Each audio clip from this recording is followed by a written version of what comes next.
Graças a Deus, meus irmãos, então bem-vindos, sejam muito bem-vindos todos novamente aí, vamos dar continuidade aos nossos estudos do livro de Abacuque. Nós estamos caminhando pelo pequeno livro de Abacuque, mas um livro bastante profundo, com muitas reflexões sobre a realidade do mal e a realidade de como o justo, de como o inocente lida com a maldade ou com a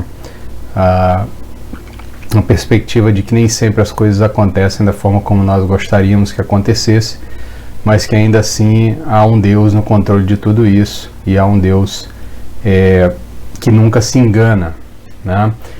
E exatamente esse é o título da nossa aula de hoje. É um Deus que nunca se engana, né? O título geral da nossa série de estudos em Abacuque é o triunfo da fé sobre o problema do mal, né? E sendo que a aula de hoje, a terceira aula em cima do livro mesmo, né? Porque a primeira aula foi uma aula de panorama do livro, né? Nós fizemos um panorama geral sobre o livro, mas a terceira aula em cima do texto do livro, hoje nós intitulamos ela como Deus nunca se engana. Mas só para que você tenha consciência, recapitulando aí o que a gente já estudou, especialmente na última aula, nós vimos então que Abacuque, só relembrando um pouquinho do texto de Abacuque, nós vimos que Abacuque começa o capítulo 1 com um clamor a Deus, com uma oração de indignação, uma oração de clamor a Deus diante da calamidade, da maldade que ele está vendo, né? O verso começa com uma frase bastante conhecida, que também é repetida muito nos Salmos. Abacuque começa dizendo: até quando, Senhor, né? Até quando clamarei e tu não me escutarás? E ele continua dizendo, ele fala então do estado da sua nação, do estado moral da sua nação de Judá, que é um estado de depravação moral, onde a lei já não tem valor, onde o justo, ele os inocentes, os mais fracos são subjugados pelos mais fortes, pelos ímpios, por aqueles que subvertem a justiça em favor próprio, né? Então ele faz esse clamor a Deus. Deus então dá uma resposta a ele, dos versos 5 até o verso 11. E essa resposta que Deus dá a Abacuque deixa Abacuque um tanto quanto confuso, porque Deus então diz a Abacuque que ele levantaria uma nação mais injusta do que os judeus, né, mais injusta do que o povo de Judá, né, do que o reino de Judá, e que essa nação mais injusta seria o instrumento de Deus para trazer justiça aos judeus, para trazer justiça ao povo de Judá e mostrar ao povo de Judá a sua condição de abuso, né? A sua condição de injustiça. Então, nesse processo, Abacuque ouve a resposta de Deus, e ao ouvir a resposta de Deus, ele então se assusta, né? E aí foi o tema da última aula nossa, né? Que perplexo, mas não desesperado. E aí, diante dessa resposta de Deus, Abacuque tem duas reações, que foi o entendimento final da nossa aula, são as reações de Abacuque. Diante dessa resposta inicial de Deus, Abacuque tem duas reações. A primeira reação é que Abacuque pensa teologicamente, ele olha para a resposta de Deus, ele se lembra de quem Deus é, ele se lembra de princípios básicos do que Deus já havia revelado de si mesmo, e ao entender isso, ele reconhece o senhorio de Deus, né? O verso 12, parte A do capítulo 1, vai dizer que o Abacuque diz: ó Senhor, meu Deus, meu santo, por acaso não existes desde a eternidade? Ou seja, ele se lembra de atributos de Deus, do senhorio de Deus, da soberania dele, da sua santidade, da sua eternidade. E ao pensar teologicamente, Abacuque então organiza a sua mente, organiza o seu raciocínio para poder digerir aquela informação que Deus havia lhe dado, aquela revelação que Deus havia lhe dado acerca do que Deus faria com o povo de Judá. E ele também tem uma segunda reação, que ele espera em fé, né? O verso 2 do capítulo 1, né? Ou melhor, verso 1 do capítulo 2, Abacuque diz: eu me colocarei sobre a minha torre de vigia, ficarei sobre a fortaleza e vigiarei para ver o que ele me dirá. Ele aqui é Deus, né? E o que terei como resposta à minha queixa, né? Então, o que nós aprendemos na última aula é que quando o raciocínio teológico não nos acalma, nós devemos esperar em Deus. E esperar não é esquecer o problema, esperar é continuar orando em desabafo ao tempo que somos tratados por Deus. Porque de fato Abacuque sabe que Deus sabe o que está fazendo, ele lembra-se de quem Deus é, né? Por isso a primeira reação é pensar teologicamente, é lembrar dos atributos de Deus, é saber que Deus é um Deus santo, é um Deus justo, então a injustiça não prosperará diante de Deus, a maldade não prosperará diante de Deus. Então, se Deus ainda não agiu no tempo que nós achamos que ele deve agir, é porque talvez ainda não seja o tempo correto. Talvez a nossa percepção é que esteja equivocada.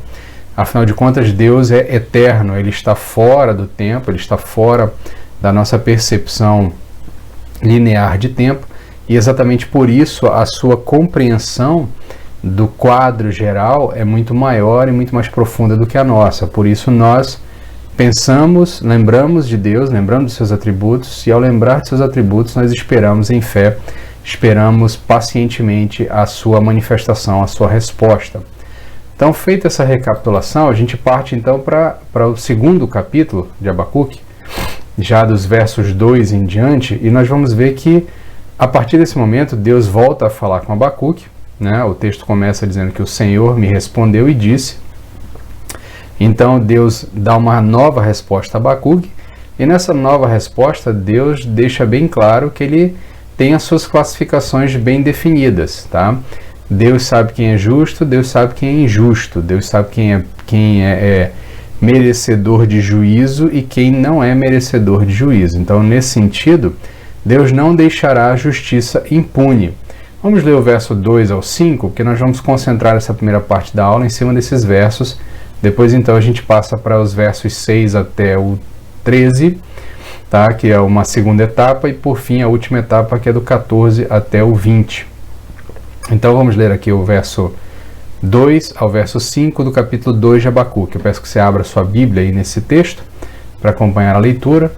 Eu estou lendo na versão Almeida Revista Atualizada, tá? Para você comparar com a sua aí. O texto diz assim: o Senhor me respondeu e disse: escreve a visão, grava-a sobre tábuas, para que a possa ler até quem passa correndo. Porque a visão ainda está para cumprir-se no tempo determinado, mas se apressa para o fim e não falhará. Se tardar, espera-o, porque certamente virá, não tardará. Eis o soberbo, sua alma não é reta nele, mas o justo viverá pela sua fé. Assim como o vinho é enganoso,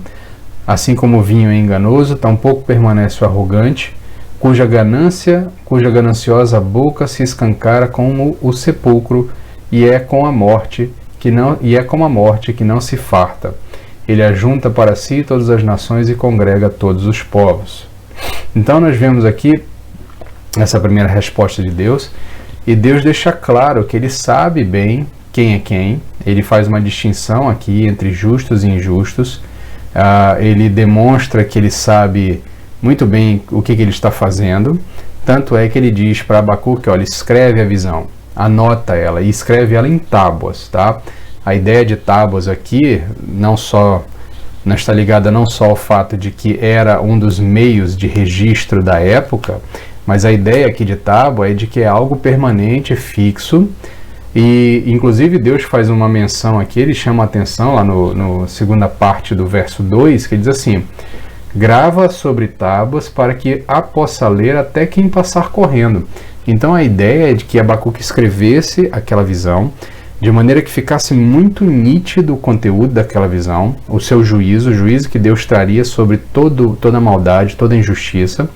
E a ideia é que a pessoa que passasse correndo conseguisse ler aquele texto, conseguisse ler e entender aquilo, Por quê? Porque Deus está deixando bem claro para Abacuque que o seu juízo aconteceria. Ele não deixaria o juízo passar, ou melhor, o injusto não passaria impune, o injusto não ficaria impune por conta das suas maldades. E aqui o injusto, Deus está se referindo no texto de Abacuque tanto ao injusto judeu, como ao próprio povo caldeu, que seria levantado por Deus como instrumento da sua justiça, mas que também era um povo injusto. No finalzinho da primeira revelação de Deus, Deus deixa claro que ele sabe que o povo caldeu é um povo injusto, que o povo babilônico é um povo injusto, que é um povo mau, é um povo perverso. Deus tem consciência disso e ele diz: eu vou punir eles também, porque eles também são culpados. Então, diante disso, Abacuque ouve essa resposta de Deus e Deus deixa claro: olha, eu sei bem com quem eu estou lidando, eu sei bem quem é justo e quem é injusto, e eu não vou deixar a injustiça passar impune. Interessante é percebermos que a perspectiva bíblica da história ela não é cíclica, mas ela é teleológica, isto é, ela aponta para um fim. E o que nós queremos dizer com isso? O que nós queremos dizer com a ideia de que a história não é cíclica? Porque o consenso geral é que a história se repete. Você já deve ter ouvido expressões do tipo, né? Nada novo, tudo se repete, a humanidade está sempre repetindo seus passos. Ainda que haja um elemento de veracidade nisso, de fato a humanidade costuma repetir o seu comportamento, nós sabemos que a história ela não será cíclica eternamente, ela não vive num ciclo sem fim. A Bíblia já nos relata que há um telos, há um objetivo, né? Teleologia é o estudo do objetivo, é o estudo dos objetos no sentido da ideia final dele, do conceito final, daquilo para o qual ele se presta, para o qual ele se propõe. Então a história ela é teleológica, ela tem um objeto final, ela tem um objetivo final. Nós sabemos que chegará um dia do justo juízo de Deus. O dia do Senhor, que é anunciado tanto no Antigo Testamento e depois no Novo Testamento, ele fatalmente acontecerá. Nesse dia Deus trará juízo sobre todas as pessoas e Deus trará juízo sobre todo o mal. O mal não passará impune. Então, nesse sentido, isso nos dá esperança. Isso nos dá esperança por saber que Deus um dia trará justiça para todo o mal. Nós não estamos presos num ciclo sem fim de injustiças e nações maldosas que se levantam após outras nações maldosas, que vão trazendo mais injustiça.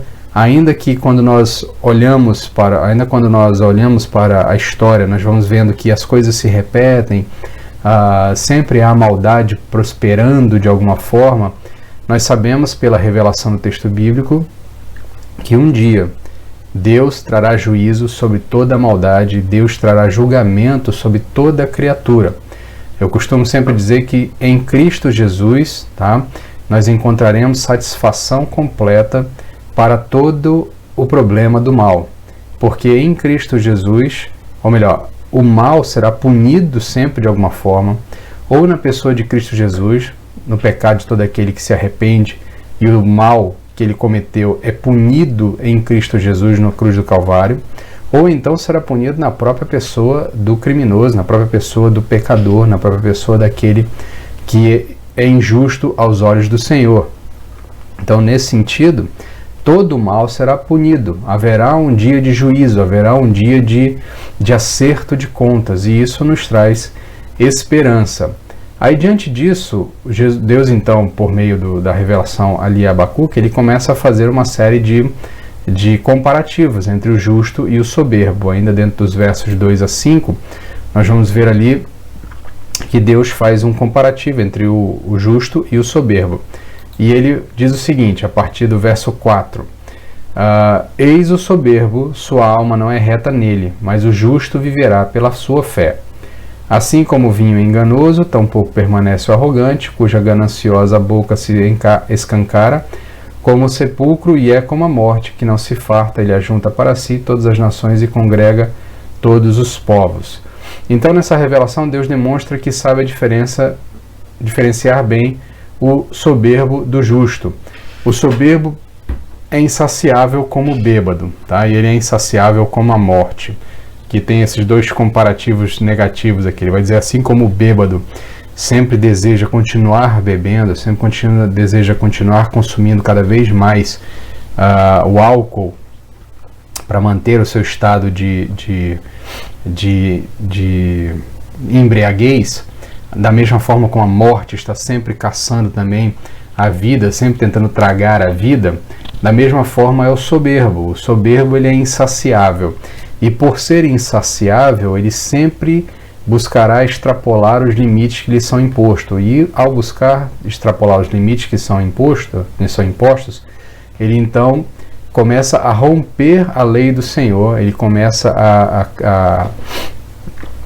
a passar por cima da lei do Senhor, e ao passar por cima da lei do Senhor, ele vai se tornando culpado. Então, o soberbo aqui são os caldeus, tá? Ainda que estes sejam instrumentos do juízo de Deus, o Senhor sabe muito bem quem eles são. E ele vai dizer na sequência que o soberbo não perseverar, perdão, ele está errado no texto, mas o texto vai dizer que o soberbo não prosperará, ele não perseverará, ele não permanecerá, ele não prosperará, ou seja, o soberbo será punido. Aí ele faz um comparativo com o justo, mas o justo viverá. Ou seja, há recompensa para a vida reta, há recompensa para a condição de justiça.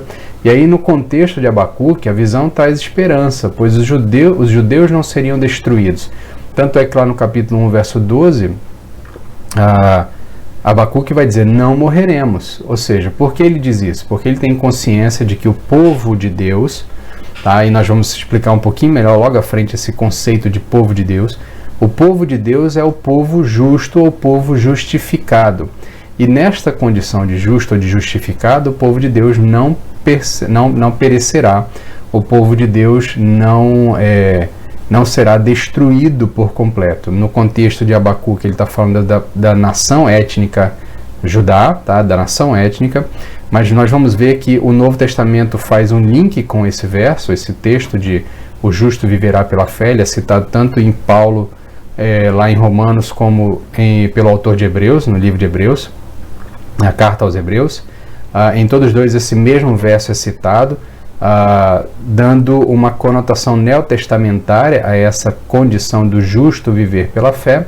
Nós vamos explicar isso logo mais à frente.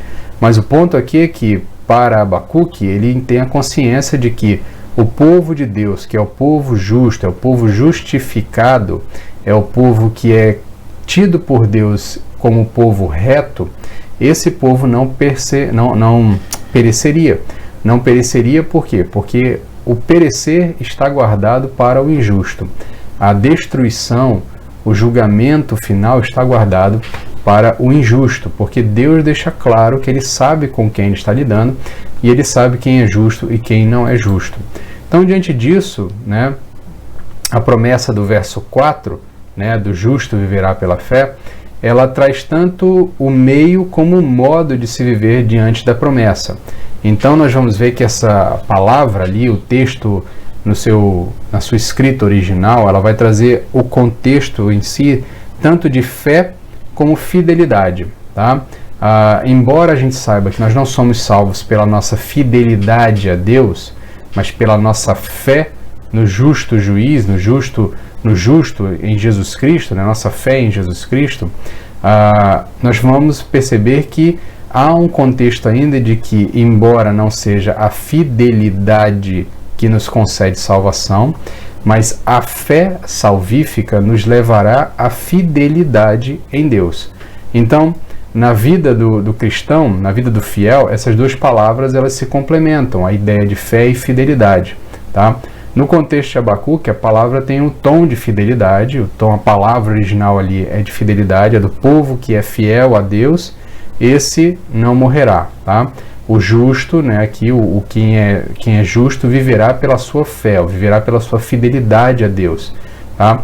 Mas no Novo Testamento ela vai ganhar um novo contexto, ela vai ganhar um novo contorno que trará para esse conceito da fé, da fé como meio de se obter a salvação. tá? Enquanto Paulo enfatiza, e a gente vai ver que isso é citado tanto em Paulo, como eu já falei, lá em Romanos capítulo 1, 17, e em Hebreus capítulo 10, 38. Enquanto Paulo vai enfatizar a justificação pela fé, tá? Em Romanos capítulo 1, 17 e em Gálatas 3, 11, o autor de Hebreus vai destacar a perseverança da fé. Então, quero que você me acompanhe na leitura, tá? A gente vai fazer aqui um comparativo, primeiro a relação de Paulo e Abacuque. Eu quero que você faça uma leitura comigo. Vamos ler ali o texto de Romanos, capítulo 1, verso 17. Deixa eu abrir aqui a minha Bíblia. Romanos, capítulo 1, verso 17. Né? O texto diz o seguinte. Eu vou ler o verso 16, porque está dentro do mesmo contexto, né? Ele completa a mensagem. O apóstolo Paulo diz o seguinte: pois não me envergonho do Evangelho, porque é o poder de Deus para a salvação de todo aquele que crê, primeiro do judeu e também do grego, visto que a justiça de Deus se revela no Evangelho de fé em fé, como está escrito, o justo viverá pela fé. E aí depois em Gálatas capítulo 3, verso 11, o apóstolo Paulo vai nos dizer da seguinte forma, Gálatas capítulo 3, verso 11, tá? O apóstolo Paulo vai dizer o seguinte, vamos subir um pouquinho, a partir do verso 9, para dar um pouquinho mais de contexto. Ele diz assim, de modo que os da fé são abençoados como o crente Abraão, tá? O apóstolo está falando da experiência de Abraão aqui, e aí ele vai dizer, todos quanto, verso 10, todos quanto, pois, são das obras da lei, estão debaixo da maldição, porque está escrito, maldito todo aquele que não permanecer em todas as coisas escritas no livro da lei para praticá-la. É evidente que pela lei ninguém é justificado diante de Deus, porque o justo viverá pela fé. Ele volta a citar a passagem de Abacuque. Aqui é uma citação direta do texto de Abacuque, né? Abacuque está ligado diretamente aqui com essa citação do apóstolo Paulo. Então, nesse sentido, o apóstolo Paulo vai trazer uma ideia de que o justo é aquele que deposita a sua fé em Deus. Tá? Então, Abacuque sobre o justo, tá? Abacuque sabe que o justo se distingue do ímpio, mas não pelos seus méritos. Então, a ideia que o apóstolo Paulo traz é esse conceito que já está embutido dentro do pensamento de Abacuque, dentro da escrita de Abacuque, daquilo que Abacuque deixa. Afinal de contas, porque até mesmo lá nos versos do capítulo 2, verso 4, parte B, e o capítulo 3, verso 2, você vai ver que Abacuque reconhece os erros do povo de Israel, do povo de Judá, na verdade, e ele depois vai deixar claro que ele faz um pedido por esse povo. O capítulo 3, verso 2 diz o seguinte: tendo ouvido ao Senhor as tuas declarações, eu me sinto alarmado. Aviva a tua obra, ó Senhor, no decorrer dos anos, e no decurso dos anos, faze-a conhecida na tua ira, lembra-te da misericórdia. Ou seja, então, o Abacuque, no capítulo 3, verso 2, ele vai fazer um pedido em prol desse povo, tá? Do qual ele faz referência no capítulo 2, verso 4, né? Sabendo do que o justo viverá pela fé. Ele sabe então que esse justo de qual o texto está falando, o justo do qual a profecia que Deus está entregando a ele está falando, não é aquele justo que conquistou a justiça por mérito próprio, mas é uma justiça que lhe é dada, é uma justiça que lhe é imputada. Da mesma forma como o apóstolo Paulo vai trabalhar, tanto em Gálatas como em Romanos. É a ideia de que o justo viverá pela fé. Como é que o justo alcança a vida eterna? Como é que o justo alcança a vida diante de Deus? Depositando fé em Deus, reconhecendo que Deus é o Senhor e recebendo graça de Deus. A graça é o quê? A justificação dos seus pecados. O importante é que o povo de Deus, os justos, serão marcados por sua confiança na aliança com Deus, aquela fé na sua salvação. Então, Abacuque 1, verso 2, 3, 2, versos 13 e 18 ainda. Então, essa ideia que o apóstolo Paulo relaciona com Abacuque aqui é de que não é uma questão de mérito, tá? O povo de Israel, ou melhor, o povo de Judá, era justo não pelos seus méritos, mas porque Deus os havia justificado. porque Deus havia dado a eles esta condição de justificação por meio da lei, por meio da sua graça, por meio da sua misericórdia. Tá? Não à toa que Abacuque vai clamar por misericórdia no capítulo 3, verso 2, lembrando, né, chamando a atenção de Deus, falou assim, olha Deus, lembra do teu povo, tem misericórdia, porque esse é o povo que tu justificou. E aí, nesse sentido, o autor de Hebreus também vai caminhar nessa mesma concepção. O autor de Hebreus vai dizer lá no capítulo 10, verso 38, vamos lá abrir o livro de Hebreus, capítulo 10, né? Hebreus, capítulo 10, verso 38. O autor de Hebreus, então, fazendo referência novamente ao livro de Abacuque, eu vou ler o verso 37 para dar um pouco mais de contexto. Ele diz o seguinte: porque ainda dentro de pouco tempo, aquele que vem virá e não tardará. Olha, ele aqui já está fazendo referência à própria palavra de Deus lá em Abacuque, a profecia de Deus em Abacuque, dizendo que ele não tardaria em trazer justiça. Ele diz, todavia, o meu justo viverá pela fé, e se retroceder, nele não se compraz a minha alma. Então ele faz aqui uma junção também com uma outra citação, tá? Uma outra citação já aqui de outro texto bíblico, mas o ponto aqui é que em Hebreus, o conceito aqui tem a ver com fidelidade, enquanto para Paulo ele extrai da palavra de Abacuque a ideia de fé como meio para a justificação, tá? O autor de Hebreus acompanha Abacuque na ideia de que a fidelidade também é um meio para se alcançar a justificação final. A ideia é que o justo permanece fiel a Deus. Ele chega à condição de justo, não pelos seus méritos, mas por fé em Deus, mas ele permanece diante de Deus em fidelidade a fim de alcançar a justiça completa. Então a fé é o combustível da perseverança para aqueles que precisam esperar pacientemente o juízo de Deus. A fé da justificação não difere da fé que persevera em fidelidade. Então a ideia aqui é de que a fé é o meio para se chegar à justificação, porque como somos justificados por Deus? Mediante a fé. Tá? Como chegamos à condição de inocentes diante de Deus? Depositando fé no justo. Quem é o justo? Jesus Cristo. E através desse processo nós então alcançamos a condição de justo. E como permanecemos na condição de justos? Permanecemos na condição de justos sendo fiéis a Deus, na nossa fidelidade a Deus. Então a fé é esse combustível da perseverança, a perseverança em fidelidade a Deus, a perseverança da espera pelo justo juízo de Deus, aquele que trará a todos os ímpios e a todos os injustos a sua devida punição. Então essa fé da justificação não difere da fé que persevera em fidelidade. Então, feito esse preâmbulo aqui, ele é necessário para nós destacarmos a diferença entre os dois homens, o justo e o soberbo. Por quê? Porque o justo é aquele que reconhece que chegou à condição de justo por graça de Deus. Ele chegou à condição de justo porque Deus derramou graça sobre ele, Deus derramou misericórdia sobre ele, teve misericórdia dele e o justificou por meio da obra de Jesus Cristo na cruz do Calvário. Então o justo é esse que reconhece, e a fé salvífica nada mais é do que reconhecer que é a obra de Jesus Cristo que me dá a condição de justo. Não são os meus méritos, não são as minhas obras, não é a minha moral pessoal, não é a minha capacidade pessoal de manter-me longe do pecado ou de ter uma vida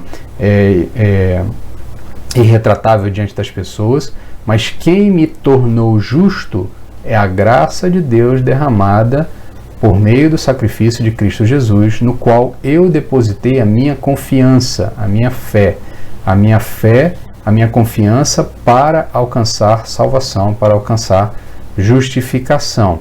Então, nesse sentido, o soberbo é aquele que não reconhece quem ele é. O soberbo é aquele que acha que, pelas suas próprias condições, pelo seu próprio mérito, pelas suas próprias conquistas, ele então alcançará algum tipo de graça, algum tipo de favor da parte de Deus, ou algum tipo de favor da divindade, e será então ele merecedor de algum tipo de graça.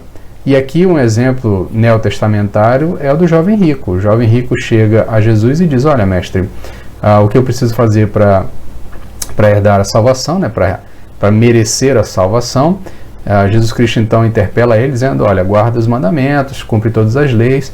Aí ele diz: olha, isso aí tudo eu já faço desde criança.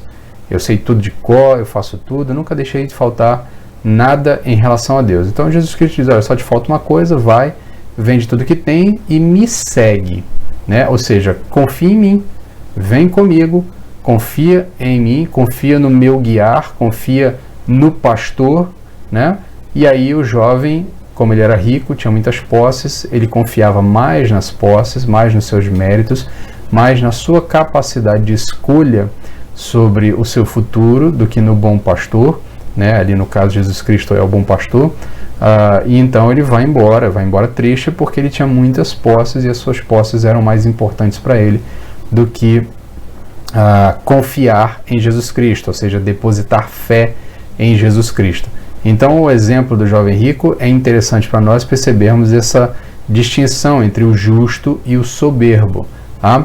Então, feito essa comparação, nós vamos então agora à condenação do soberbo. Vamos voltar para Abacuque capítulo 2, nós vemos que então que depois que Deus apresenta a Abacuque a sua compreensão de quem é justo, de quem é injusto, e do que merece o justo e do que merece o injusto, pela ótica de Deus, nós vamos ver então que Deus, olha, deixa claro que a partir de agora ele vai apresentar a sua sentença de condenação aos soberbos, a sua sentença de condenação aos injustos, tá? Então, a partir do verso 6, nós vamos ler inicialmente do 6 ao 14, tá? Ele diz assim: Não levarão, pois todos estes contra ele um provérbio, um dito zombador, dirão: ai daquele que acumula o que não é seu, até quando? E daquele que a si mesmo se carrega de penhores. Não se levantarão de repente os teus credores, e não despertarão os que te hão de abalar? Tu lhes servirá de despojo. Visto como despojaste muitas nações, todos os mais povos te despojarão a ti, por causa do sangue dos homens e da violência contra a terra, contra a cidade e contra todos os seus moradores. Ai daquele que ajunta em sua casa bens mal adquiridos, para pôr em lugar alto o seu ninho, a fim de livrar-se das garras do mal. Vergonha maquinastes para a tua casa, destruindo tu a muitos povos. Pecastes contra a tua alma, porque a pedra clamará da parede e a trave lhe responderá do madeiramento. Ai daquele que edifica cidades com sangue e a fundamenta com iniquidade. Não vem do Senhor dos Exércitos que as nações labutem para o fogo e os povos se fatiguem em vão? Pois a terra se encherá do conhecimento da glória do Senhor, como as águas cobrem o mar. Então nós percebemos aqui que Deus começa a dar a sua sentença de juízo sobre os soberbos. E o interessante é que, se nós analisarmos esse texto, a partir do verso 6, indo até o finalzinho ali, o verso 20, você vai perceber que, se você tiver a oportunidade de lê-lo no idioma original, você vai perceber que ele tem uma construção poética, uma construção de um soneto, né, de um poema. E é interessante que existem várias formas de lê-lo e de fazer comparativos, mas uma forma bem interessante é perceber que ele vai se ligando ali com a quebra dos mandamentos, né, dos mandamentos do decálogo, da lei do Senhor. Então aí na sua tela você vê um comparativo aí, que nós, com a ajuda de comentaristas bíblicos, obviamente, percebemos essa instrução, essa forma como Abacuque apresenta, ou melhor, como Deus apresenta a Abacuque, e então percebemos que esses povos, esse povo, o povo caldeu, que é que é o injusto aqui, que é o soberbo sendo condenado aqui, ele então vai quebrando os mandamentos do Senhor, e por quebrar os mandamentos do Senhor é que ele então se torna o injusto, se torna soberbo, se torna condenável. Então perceba ali que do verso 26, parte B, tá? Ou melhor, no capítulo 2, verso 6b até o 8, nós percebemos ali que há a quebra do 8º mandamento, não furtarás. Então leia comigo, a partir da parte B do verso 6. Ai daquele que acumula o que não é seu, e daquele que a si mesmo se carrega de penhores. Não se levantarão de repente os teus credores, e não despertarão os que te hão de abalar? Tu lhes servirás de despojo. Visto como despojaste muitas nações, todos os mais povos te despojarão a ti, por causa do sangue dos homens e da violência contra a terra, contra a cidade e contra todos os seus moradores. Ou seja, há uma clara demonstração de que na ânsia soberba do povo caldeu de angariar mais e mais poder e dominar mais e mais cidades, ele vai quebrando o 8º mandamento de não furtarás. Ele vai tomando para si aquilo que não é dele. E com isso ele vai se tornando condenável diante do Senhor, condenável diante da lei do Senhor. Da mesma forma, do verso 9 até o verso 11, você vai ver que há ali uma demonstração da quebra do 10º mandamento, né? Não cobiçarás a casa do teu próximo. Vai ali um processo de injustiça. Então o verso 9 diz: ai daquele que ajunta em sua casa bens maus adquiridos, para pôr em lugar alto o seu ninho, a fim de livrar-se das garras do mal. Vergonha maquinaste para a tua casa, destruindo tu a muitos povos, pecastes contra a tua alma, porque a pedra clamará da parede e a trave lhe responderá no madeiramento. A ideia aqui, inclusive, é de que todo o bem que ele está angariando de maneira injusta, né, trazendo para a sua casa de maneira injusta, de maneira que angariando, tomando aquilo que não é seu, aquilo que ele não fez por merecer, né? Tomando os bens de outras nações que trabalharam e que constituíram aquela riqueza. Então, nesse processo ali, interessante no verso 11, que ele diz que a parede, né, ou seja, o patrimônio que você tomou injustamente, ou seja, que o injusto, o soberbo tomou injustamente, esse patrimônio clamará da parede, né? Aí a gente percebe os elementos poéticos da palavra dada por Deus a Abacuque. Então diz só, porque a pedra clamará da parede e a trave lhe responderá do madeiramento. Então é a ideia de que de fato há aqui uma quebra do mandamento de não cobiçar a casa do próximo, não cobiçar o patrimônio do próximo, e isso então vai tornando o povo caldeu, né, esse povo ímpio e injusto, condenável diante do Senhor. Do verso 12 até o verso 14, nós temos a quebra do 6º mandamento, não matarás. Verso 12 a 14, ai daquele que edifica a cidade com sangue e fundamenta com iniquidade. Não vem do Senhor dos Exércitos que as nações labutem para o fogo e os povos se fatiguem em vão? Pois a terra se encherá do conhecimento da glória do Senhor, como as águas cobrem o mar. Então há aqui uma percepção de que essa violência do povo caldeu, do povo babilônico, é uma clara quebra do 6º mandamento, de não matarás, porque eles vão destruindo nações, matando pessoas, e com isso vão se tornando indesculpáveis diante de Deus. Da mesma forma, lá pelo verso 15 até o verso 17, você tem a quebra do 9º mandamento, não dirás falso testemunho contra o teu próximo. Então você tem um processo aqui de sedução.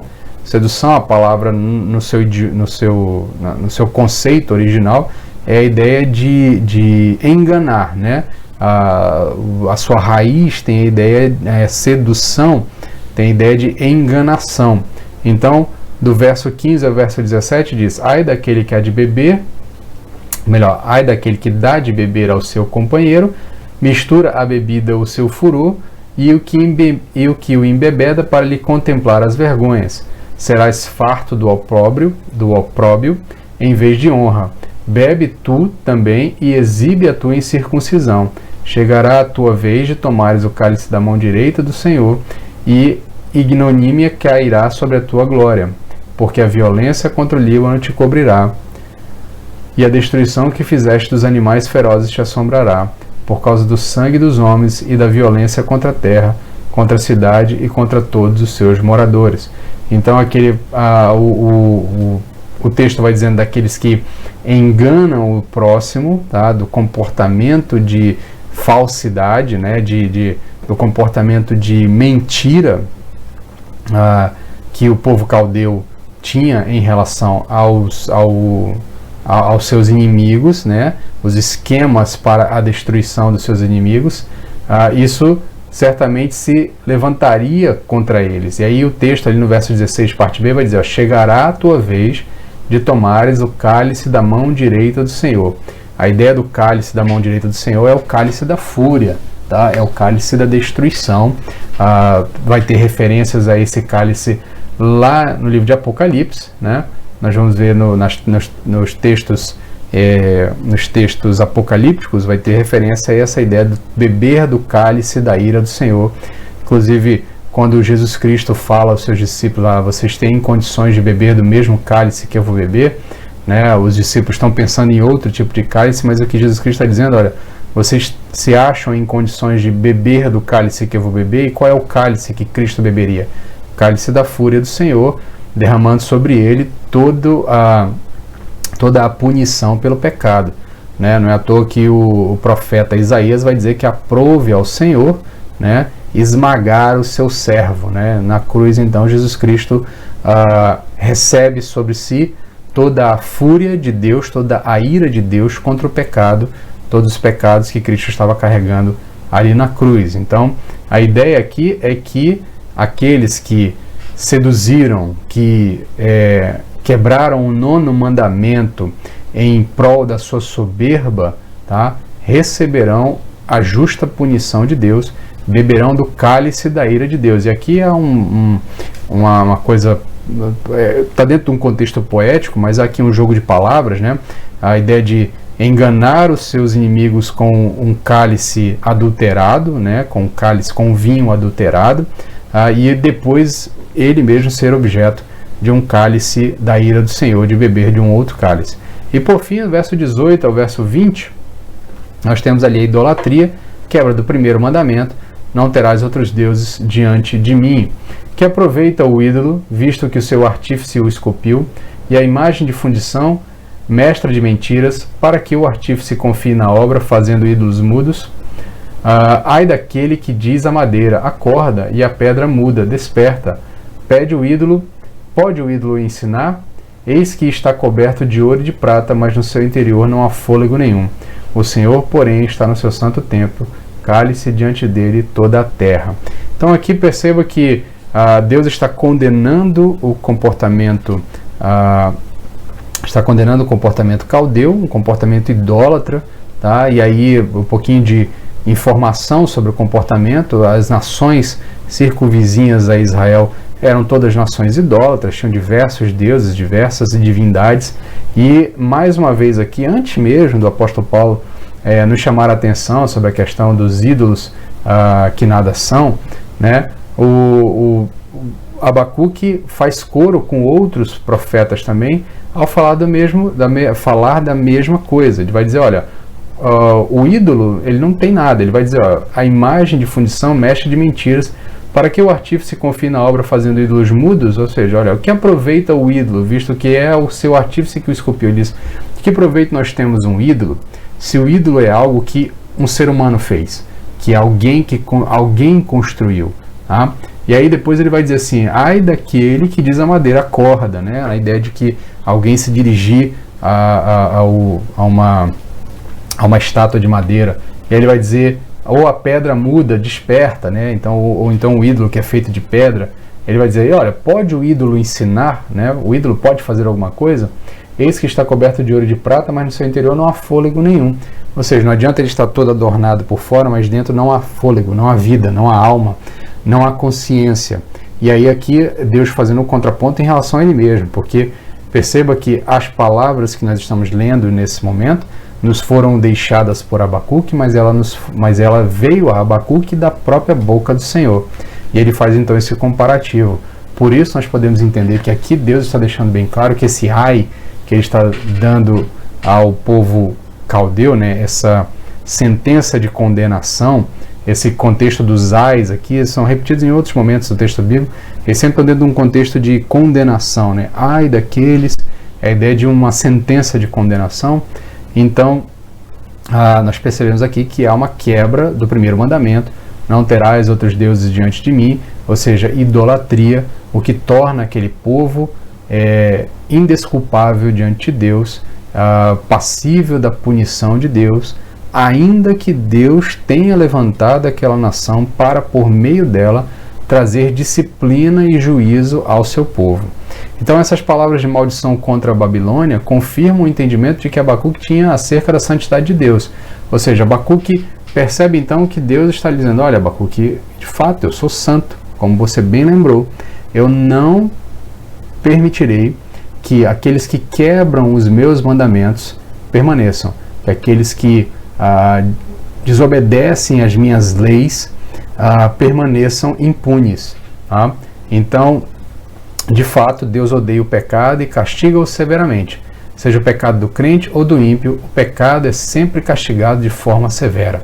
E aqui é interessante perceber isso, porque a nação babilônica, os caldeus, são levantados por Deus para punir o pecado de Israel, para punir o pecado de Judá. O povo de Judá, o texto de Abacuque começa com Abacuque reconhecendo que a nação de Judá vive um período de injustiça, vive um período de afastamento da lei do Senhor, e o desejo de Abacuque é que Deus traga algum tipo de juízo ao povo, algum tipo de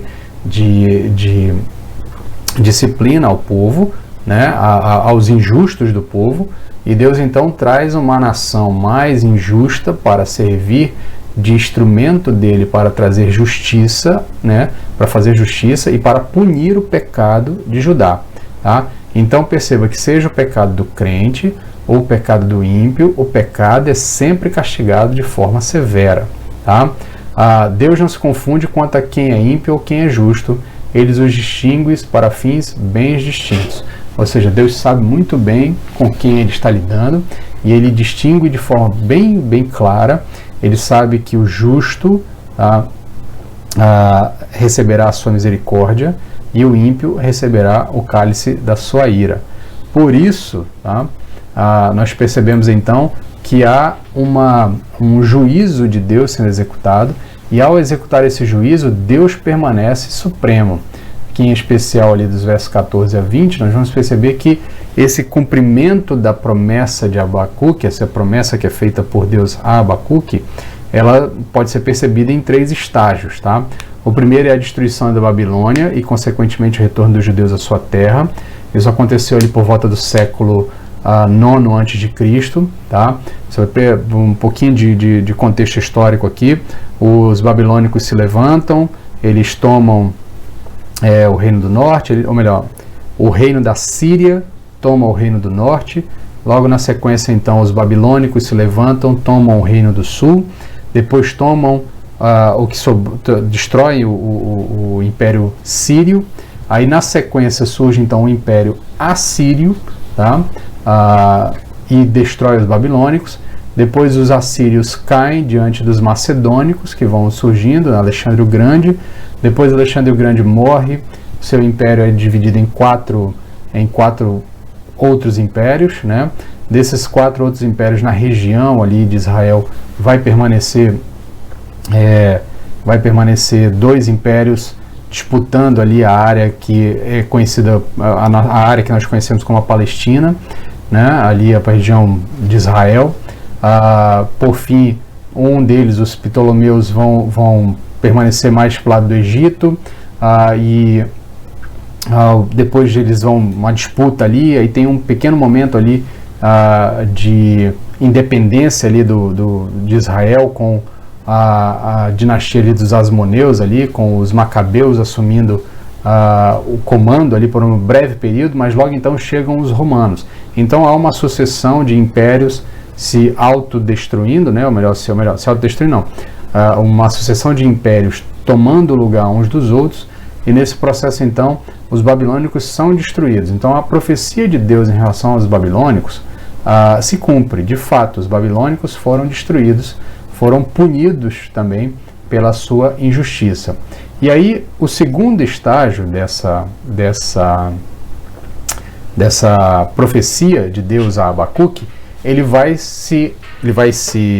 acontecer com a vinda do Salvador, porque Jesus contou várias parábolas acerca do seu reino, enfatizando diferentes aspectos desse reino, mas uma parábola em especial, ela é demonstrada ali, a parábola do grão da mostarda, né? Porque o texto lá no capítulo 14, você vai perceber, ou melhor, no capítulo 2, verso 14, o texto diz: pois a terra se encherá do conhecimento da glória do Senhor, como as águas cobrem o mar.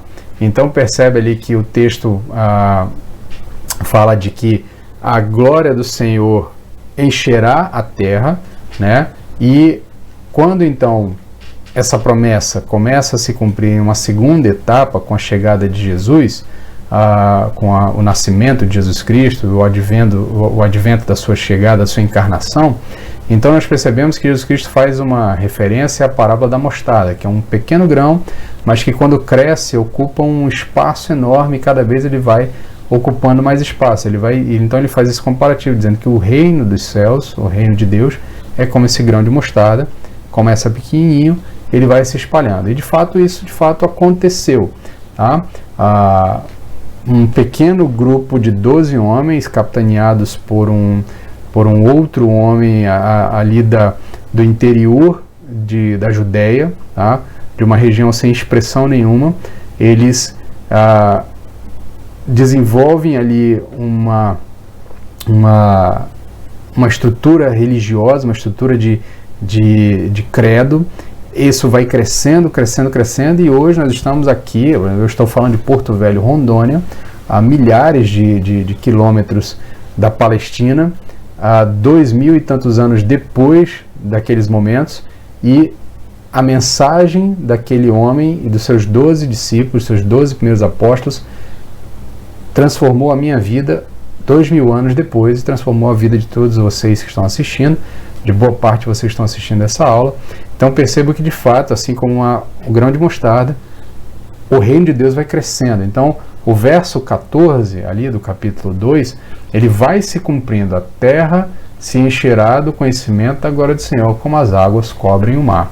E o terceiro momento de cumprimento dessa profecia, ele se dá na plenitude do reino que ainda está por vir. Por isso nós oramos para que esse reino venha logo, né? Maranata, vem Senhor. E a ideia então é de que vai haver um dia, um momento em que Jesus Cristo voltará na sua segunda vinda, e então a plenitude do reino acontecerá, e quando a plenitude do reino acontecerá, o problema do mal será resolvido, porque a profecia de Deus para os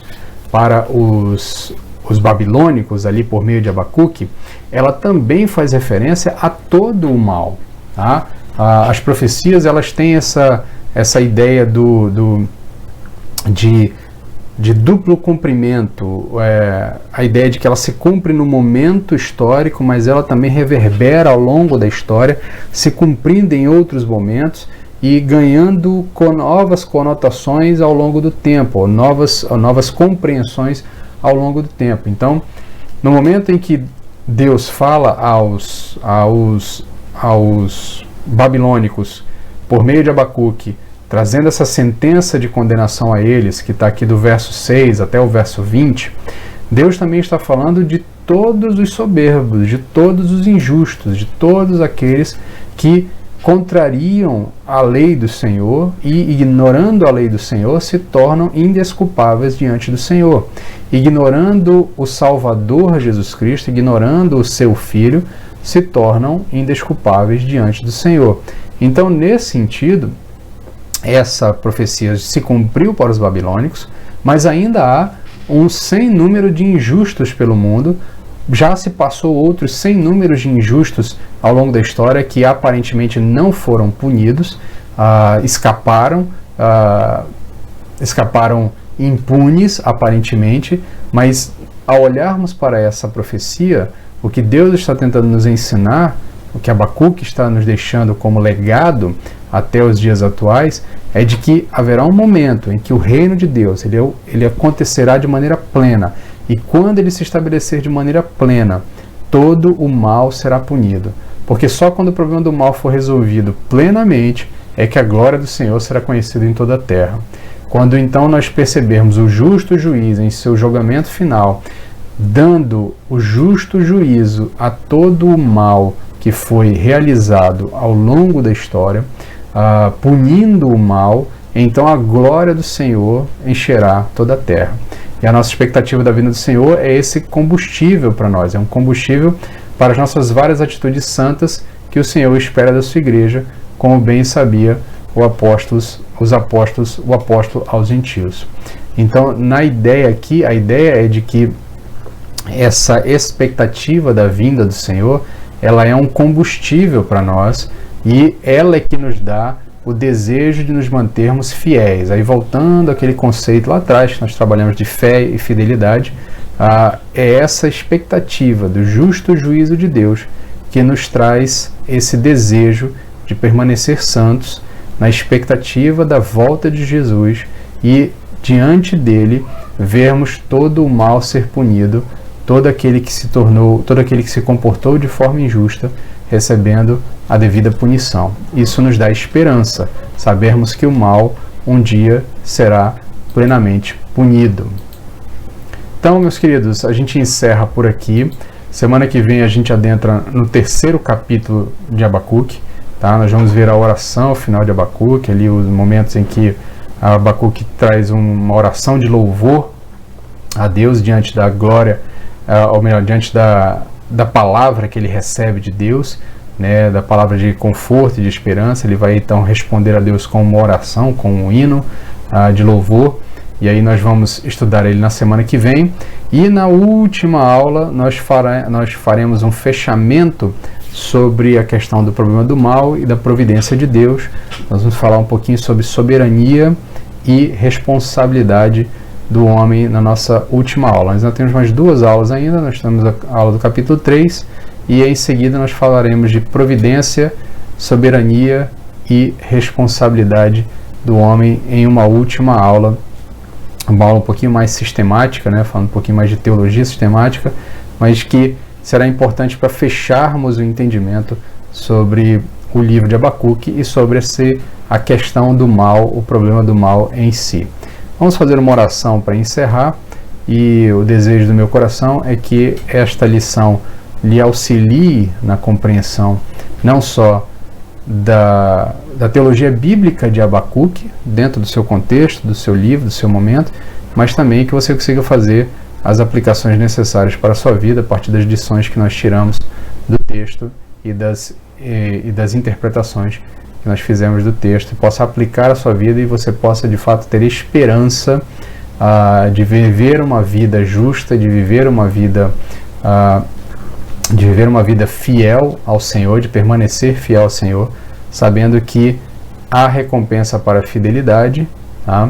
E saber que também há recompensa para a maldade. Aqueles que se viverem uma vida de infidelidade, uma vida de maldade diante de Deus, serão recompensados por isso com o justo juízo de Deus, beberão do cálice da ira de Deus. Vamos orar então para encerrar. Senhor, dá-nos graça, dá-nos misericórdia e auxilia-nos, Pai, a termos esperança. Enche os nossos corações de esperança, aquece a nossa fé, Pai, para que nós não nos esqueçamos que mesmo diante de tanta maldade que nós vemos no mundo, de tanta injustiça acontecendo ao nosso redor, que nós não percamos a esperança de saber que um dia o justo juiz virá e trará julgamento e trará juízo a todos quantos desobedeceram à lei do Senhor, aqueles que não se mantiveram coerentes diante da lei do Senhor e não reconheceram, depositaram a sua fé no justo, em Jesus Cristo. Ajuda-nos, Pai, a ter os nossos corações cheios de esperança, que nós não esmoreçamos diante das maldades que nós vimos e da injustiça que às vezes se abate sobre nós mesmos, Pai. Auxilia-nos, é o que te pedimos, em nome de Jesus. Amém. Amém, meu querido, fique na paz e até domingo que vem pela manhã. E se você deseja também nos acompanhar nas nossas pregações em Atos, domingo à noite, aqui neste mesmo canal, nós teremos mais uma mensagem às 19 horas. Amém, fique na paz.